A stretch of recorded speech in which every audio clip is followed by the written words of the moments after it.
कभी कभी समय का प्रवाह केवल घटनाएं नहीं लाता, वह प्रश्न भी लाता है। और आज जब संसार के किसी कोने में युद्ध की अग्नि प्रज्वलित होती दिखाई दे रही है, जब शक्तिशाली राष्ट्र आमने सामने खड़े प्रतीत होते हैं, तब मन के भीतर एक सूक्ष्म प्रश्न धीरे धीरे जागने लगता है। क्या यह केवल मनुष्यों का संघर्ष है, या फिर समय की किसी गहरी धारा में छिपा हुआ वह परिवर्तन है जिसकी आहट संतों और ऋषियों ने बहुत पहले ही सुन ली थी? जब इतिहास के पन्नों पर युद्ध की रेखाएं खिंचती हैं, तब क्या केवल सीमाएं बदलती हैं, या फिर उसी क्षण किसी अदृश्य स्तर पर मानव चेतना भी किसी नए मोड़ की ओर बढ़ने लगती है? और यदि वास्तव में समय किसी बड़े परिवर्तन की ओर बढ़ रहा हो, तो उस क्षण एक साधक का मार्ग क्या होना चाहिए? क्या भय में डूब जाना चाहिए, या फिर समर्पण की उस अवस्था में प्रवेश करना चाहिए जहां मनुष्य स्वयं से पूछने लगता है, यदि संसार के प्रवाह में उथल पुथल उठे, तो क्या कोई ऐसी दिव्य शक्ति है जो साधक के हृदय को स्थिर रख सकती है? क्या यह संभव है कि जब बाहर संघर्ष की ध्वनि हो, तब भीतर कृपा का कोई शांत प्रवाह उतर सकता है? और यदि ऐसा है, तो वह कौन सा समर्पण है जो उस कृपा को आमंत्रित करता है? आज हम इसी रहस्य को समझने के लिए एक शांत, गहरी और दिव्य यात्रा का प्रारंभ करेंगे। इस दिव्य यात्रा में हम यह जानने का प्रयास करेंगे कि जब विश्व में अशांति के संकेत दिखाई देते हैं, तब आध्यात्मिक दृष्टि हमें क्या बताती है, संतों की वाणी किस सत्य की ओर संकेत करती है, और साधक का समर्पण किस प्रकार उस अनंत कृपा प्रवाह को बुलाता है जो हर युग में मानवता की रक्षा करता आया है। पर इस दिव्य प्रवाह में आगे बढ़ने से पहले आप सभी से एक प्रेमपूर्ण निवेदन है। यदि आपके हृदय में भी महादेव के प्रति श्रद्धा की एक ज्योति प्रज्वलित है, तो प्रेम पूर्वक कमेंट में हर हर महादेव लिखकर अपनी उस पावन भावना को व्यक्त कीजिए, क्योंकि जहां शिव का स्मरण होता है, वहां भय नहीं रहता, वहां केवल कृपा का प्रकाश उतरता है। तो आइए अब हम सब मिलकर इस दिव्य प्रवाह की ओर आगे बढ़ते हैं। समय की धारा कभी केवल घड़ी की सुइयों में नहीं बहती, वह मनुष्य के इतिहास में, प्रकृति की नाड़ियों में और हमारी चेतना की गहराइयों में भी बहती है। कभी कभी यह धारा इतनी शांत प्रतीत होती है कि हमें लगता है सब कुछ स्थिर है, और कभी ऐसा भी क्षण आता है जब संसार के किसी कोने में उठी हल्की सी चिंगारी अचानक पूरी मानवता के मन को विचलित कर देती है। आज का समय भी कुछ वैसा ही है। दूर देशों में उठती युद्ध की आहट, शक्तिशाली राष्ट्रों के बीच तनाव, आकाश में उड़ती मिसाइलें और धरती पर फैलती अनिश्चितता, यह सब केवल समाचारों की पंक्तियां नहीं हैं। यह मनुष्य के भीतर बैठे उस प्रश्न को जगाने का माध्यम भी बन जाती हैं जो बहुत गहरे में सोया हुआ था। जब बाहरी संसार में हलचल बढ़ती है, तब भीतर की चेतना धीरे धीरे हमें पुकारती है, मानो कह रही हो कि इस सब के पार भी कोई सत्य है, कोई ऐसी धारा है जो केवल युद्ध और शांति के उतार चढ़ाव से बंधी नहीं है। हम जब इन घटनाओं को देखते हैं तो सहज ही मन भारी हो जाता है। लगता है जैसे मानवता ने कितनी प्रगति कर ली, विज्ञान ने आकाश को छू लिया, पर मनुष्य का मन अभी भी संघर्षों से मुक्त नहीं हो पाया। यह पीड़ा नई नहीं है। युगों से ऋषियों और संतों ने इसी पीड़ा को महसूस किया, और उसी से एक दिव्य खोज प्रारंभ हुई। उन्होंने संसार को केवल बाहर से नहीं देखा, उन्होंने भीतर उतरकर यह समझने का प्रयास किया कि जब मानव का मन अशांत होता है, तब प्रकृति के प्रवाह भी विचलित होने लगते हैं, और जब मनुष्य का हृदय प्रेम से भर जाता है, तब वही संसार स्वर्ग जैसा प्रतीत होने लगता है। यहीं से आध्यात्मिकता की वह यात्रा प्रारंभ होती है जो हमें बताती है कि संसार की घटनाएं केवल घटनाएं नहीं होती, वे हमारी चेतना के दर्पण भी होती हैं। जब हम इस दृष्टि से संसार को देखना शुरू करते हैं, तब युद्ध केवल राजनीति का विषय नहीं रह जाता, वह मानवता की आत्मा के लिए एक गहरा प्रश्न बन जाता है। हम सोचने लगते हैं कि क्या मनुष्य वास्तव में इतना असहाय है कि उसे बार बार संघर्ष की अग्नि में उतरना ही पड़ेगा, या फिर उसके भीतर कोई ऐसी दिव्य संभावना भी है जो उसे इस चक्र से ऊपर उठा सकती है। हम जब भगवत गीता का स्मरण करते हैं, तब एक अत्यंत गहरी वाणी हमारे सामने आती है। भगवान श्री कृष्ण कहते हैं, यदा यदा हि धर्मस्य ग्लानिर्भवति भारत अभ्युत्थानम धर्मस्य तदात्मानं सृजाम्यहम्। इस एक श्लोक में सृष्टि का बहुत बड़ा रहस्य छिपा हुआ है। जब हम इस वाणी को सुनते हैं तो इसका अर्थ केवल इतना नहीं कि भगवान किसी विशेष रूप में प्रकट होते हैं। इसका अर्थ उससे कहीं अधिक गहरा है। इसका अर्थ यह है कि जब संसार में संतुलन डगमगाता है, जब अधर्म बढ़ता है, जब मनुष्य अपने मूल से दूर जाने लगता है, तब स्वयं प्रकृति के भीतर से एक परिवर्तन की लहर उठती है। वही परिवर्तन कभी किसी अवतार के रूप में दिखाई देता है, कभी किसी संत के रूप में, कभी किसी साधारण व्यक्ति के भीतर जागे हुए साहस के रूप में, और कभी किसी बड़े वैश्विक परिवर्तन के रूप में भी प्रकट हो सकता है। इसलिए जब हम संसार में उथल पुथल देखते हैं, तब एक साधक की दृष्टि भय में नहीं जाती, वह गहराई में जाती है। वह पूछती नहीं, वह समझने लगती है कि शायद समय हमें किसी नए मोड़ की ओर ले जा रहा है। संतों ने बार बार एक ही बात कही है कि संसार का यह चक्र सृजन और संहार दोनों से चलता है। यदि केवल सृजन ही होता रहे तो संतुलन बिगड़ जाएगा, और यदि केवल विनाश ही हो तो जीवन समाप्त हो जाएगा। इसलिए सृष्टि का नियम है परिवर्तन, और परिवर्तन का अर्थ है पुराना रूप धीरे धीरे मिटता है ताकि नया रूप जन्म ले सके। जब हम इस सत्य को समझते हैं तो हमें भगवान शिव का स्मरण आता है, जिनका तांडव नृत्य इसी रहस्य का प्रतीक है। तांडव का अर्थ केवल विनाश नहीं है, तांडव का अर्थ है वह गति जिसमें पुराना टूटता है और नया जन्म लेता है। यही कारण है कि शिव को संहार का देवता कहा गया, पर वही शिव करुणा के सागर भी हैं, वही भोलेनाथ हैं, वही वह शक्ति हैं जो हर भक्त की पुकार सुनते हैं। जब हम शिव के इस रहस्य को समझते हैं तो हमें यह भी समझ आने लगता है कि संहार शब्द के पीछे भय नहीं छिपा, उसके पीछे संतुलन की प्रक्रिया छिपी है। अब हम श्री रामचरितमानस की ओर चलते हैं, क्योंकि गोस्वामी तुलसीदास जी ने बहुत सरल शब्दों में बहुत गहरे सत्य कह दिए हैं। बालकांड में एक पंक्ति आती है, होय ही सोई जो राम रचि राखा, को करी तर्क बढ़ावे साखा।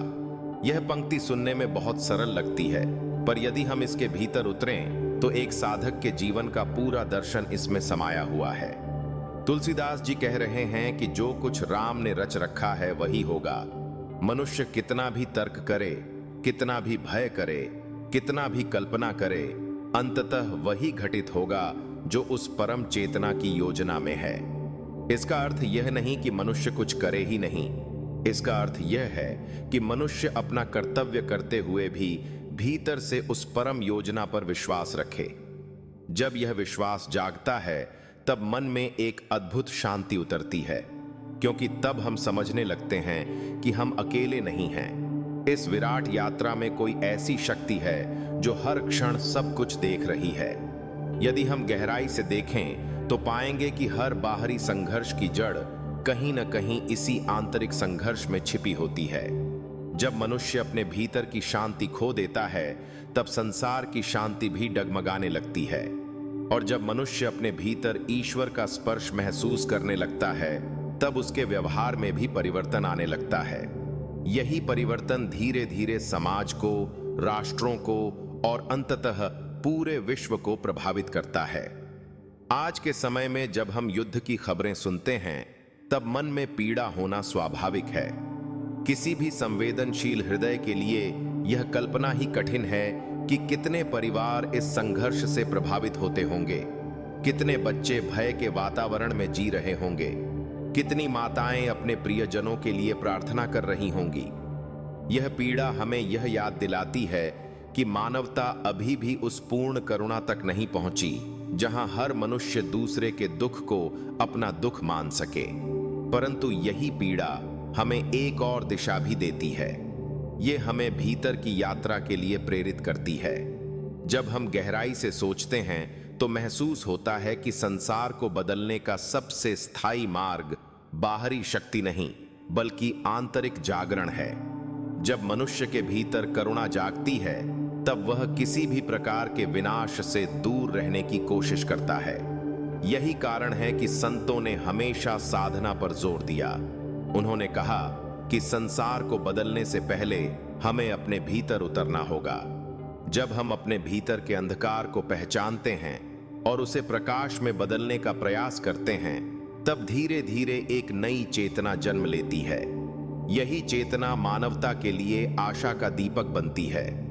आज जब हम संसार के वर्तमान समय को देखते हैं तो कई बार लगता है कि मानवता किसी मोड़ पर खड़ी है। तकनीक बढ़ रही है, शक्तियां बढ़ रही हैं, पर साथ साथ मनुष्य का मन भी बेचैन होता जा रहा है। ऐसे समय में संतों की वाणी हमें याद दिलाती है कि असली युद्ध बाहर नहीं, भीतर है। बाहर की लड़ाइयां तो इतिहास के पन्नों में बदल जाती हैं, पर भीतर की लड़ाई ही तय करती है कि मनुष्य प्रकाश की ओर जाएगा या अंधकार की ओर। इसलिए एक साधक के लिए सबसे बड़ा प्रश्न यह नहीं कि संसार में क्या हो रहा है, बल्कि यह है कि हमारे भीतर क्या हो रहा है।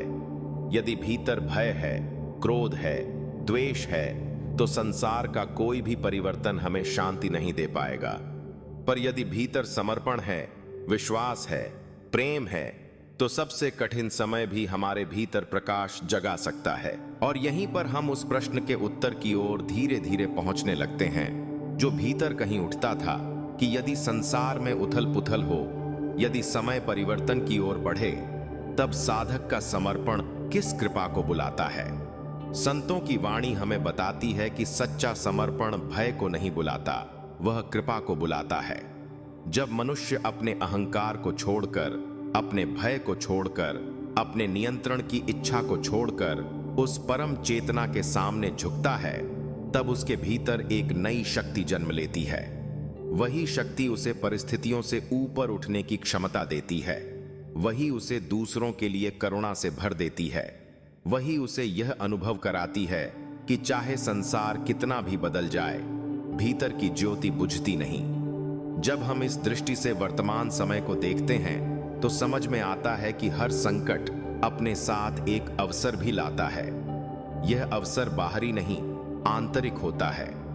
यह हमें याद दिलाता है कि जीवन केवल घटनाओं का क्रम नहीं है, यह एक आध्यात्मिक यात्रा भी है। इस यात्रा में कभी कभी परिस्थितियां कठिन हो जाती हैं, पर वही कठिनाई हमें गहराई से सोचने के लिए प्रेरित करती है। और धीरे धीरे एक दिन यह समझ में आने लगता है कि साधक का वास्तविक बल बाहरी परिस्थितियों में नहीं, बल्कि उसके समर्पण में है। जब मनुष्य ईश्वर के प्रति समर्पित हो जाता है, तब उसके भीतर एक अद्भुत शांति जन्म लेती है। यह शांति केवल व्यक्तिगत अनुभव नहीं रहती, यह उसके व्यवहार में, उसके शब्दों में और उसके कर्मों में भी दिखाई देने लगती है। यही वह क्षण होता है जब साधक समझने लगता है कि संसार की हर हलचल के बावजूद एक दिव्य प्रवाह निरंतर बह रहा है। यह प्रवाह करुणा का है, प्रेम का है और उसी परम सत्ता की कृपा का है जो हर युग में मानवता को संभालती आई है। बाहरी संसार चाहे कितना भी बदल जाए, यह प्रवाह कभी समाप्त नहीं होता। जो साधक इस प्रवाह को महसूस कर लेता है, वह भय से मुक्त हो जाता है, क्योंकि उसे पता होता है कि हर परिवर्तन के पीछे भी उसी करुणामय शक्ति की उपस्थिति है। और तब मनुष्य के भीतर एक गहरी प्रार्थना जन्म लेती है। यह प्रार्थना केवल अपने लिए नहीं होती, यह पूरी मानवता के लिए होती है। इसमें यह भावना होती है कि संसार के हर कोने में शांति फैले, हर हृदय में करुणा जागे और हर मनुष्य उस दिव्य सत्य को पहचान सके जो हम सबको एक सूत्र में बांधता है।